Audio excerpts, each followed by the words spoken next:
আসসালামু আলাইকুম রহমতুল্লাহ বরাকাত। বিশ্বমঞ্চে doctor Yunus মাহফুজকে master mind হিসাবে আখ্যা দিয়েছেন। মাস্টার মাইন্ড তো মাহফুজ নাকি, মাস্টার মাইন্ড অনেকেই মাস্টার মাইন্ড। তো এটা দেওয়াতে অন্যান্য যারা ছাত্র আছে ওরা অনেক কষ্ট পেয়েছে, আর এটা এইভাবে দেওয়া ঠিক না। মাস্টার মাইন্ড যদি এক ব্যক্তি হতে চায়, প্রথম অবস্থায় সে হবে আবু সাইদ। শহীদ আবু সাইদ যেভাবেই করছে সেই মাস্টার মাইন্ড। এরপরে সবাই ভূমিকা রাখছে। আর গত 15 বছর যারা এই দেশের পক্ষে গণতন্ত্রের পক্ষে কাজ করেছে এরা তো মাস্টার মাইন্ড।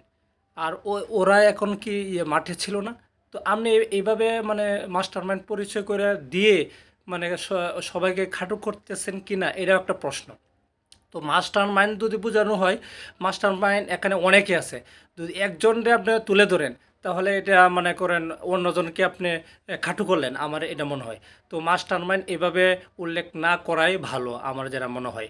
তো মাস্টার মাইন্ড যদি প্রথম ব্যক্তি হয়, প্রথম ব্যক্তি হচ্ছে শহীদ আবু সাইদ। দ্বিতীয় ব্যক্তি হচ্ছে এই চট্টগ্রামে যে ছাত্রদলে মারা গেছে ওয়াসিম আকরাম, সে মাস্টার মাইন্ড। আর তারপরে মুগ্ধ, ওরা মাস্টার মাইন্ড। যারা আহত হয়েছে ওরাও মাস্টার মাইন্ড, যারা নিহত হয়েছে ওরাও মাস্টার মাইন্ড। ওদের ফ্যামিলি আমরা সাফার করতে চান, ওরাও মাস্টার মাইন্ড। যারা ফ্যামিলি আহত হয়েছে ওদেরকে টাকা পয়সা দিচ্ছেন, ওদেরকে অনেকজনে আহত ব্যক্তি মারা যাচ্ছে, তাদেরকে যদি বিদেশে চিকিৎসা নিতে যাইতো তাহলে কি তারা মারা যেত? তো তাদের পাশে তো থাকতে হবে। মাস্টার মাইন্ড সবাই, মাস্টার মানে একক কেউ ব্যক্তি না। তো এটা বুঝতে হবে।